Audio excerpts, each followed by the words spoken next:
guys কি খবৰ আপোনালোকৰ আহিলো মিনি ব্লগ এটা লৈ আপোনালোকৰ মাজত ভাবিলো আপোনালোককো দেখাও মই মানে এনে ফুৰিব আহিছিলো ফুৰিব আহি দেখা পালো যে এইফালে আমাৰ খুৰী পেক ৰুই আছে পেক মানে কি কম আৰু ভুই ৰুই আমাৰ ভাষাত কওঁ আৰু আমি গাঁৱলীয়া ভাষাত হেৰি বুলি কওঁ পেক ৰোৱা বুলি কওঁ এইফালে আৰু ক'লো আৰু ভুই ৰুই আছে ভুই তাৰপিছত এই চাই ভাল লাগিছে আৰু এইয়া কি ধুনীয়াকে ৰুই আছে ইমান জলদি জলদি ৰুব পাৰে তাৰপিছত আৰু এইফালে আছে তিনিটামান এইফালে তিনিটামান আছে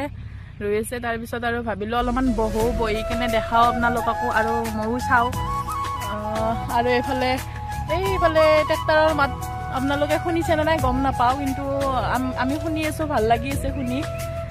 এই গাঁৱৰ এই পৰিৱেশটো মানে এই বাৰিষাৰ দিনত ভাল লাগে কিবা এটা সেইটো কাৰণে ভাবিলোঁ অলপমান ঘৰতনো কিমান থাকিম সেইকাৰণে ফুৰি আহিলোঁ আৰু এইফালে আছে মোৰ বেষ্ট ফ্ৰেণ্ড মোতকৈ সৰু তাই কিন্তু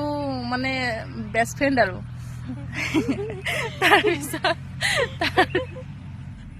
তাৰপিছত আৰু এতিয়া আমি বহি আছোঁ আৰু এটা কথা আপোনালোকৰ মাজত শ্বেয়াৰ কৰোঁ মই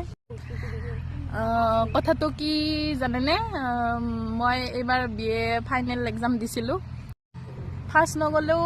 ছেকেণ্ড গৈছোঁ ছেকেণ্ড গ'লেও মানে ইমান এটা মানে মনটো ভাল লাগি আছে সৰুৰ পৰা ইমান কষ্ট কৰি পঢ়িছোঁ না টিউশ্যন আছিল না কিবা আছিল সেইটো কাৰণে আৰু ছেকেণ্ড গৈছোঁ যদিও কিবা এটা ভাল লাগি আছে আৰু সেইকাৰণে ভাবিলোঁ আপোনালোকৰ মাজতো শ্বেয়াৰ কৰি দিওঁ কথাটো মোৰ মনটো শান্তি পাব সেইটো কাৰণে কৰি দিলোঁ আৰু ঠিক আছে বাই হেল্ল'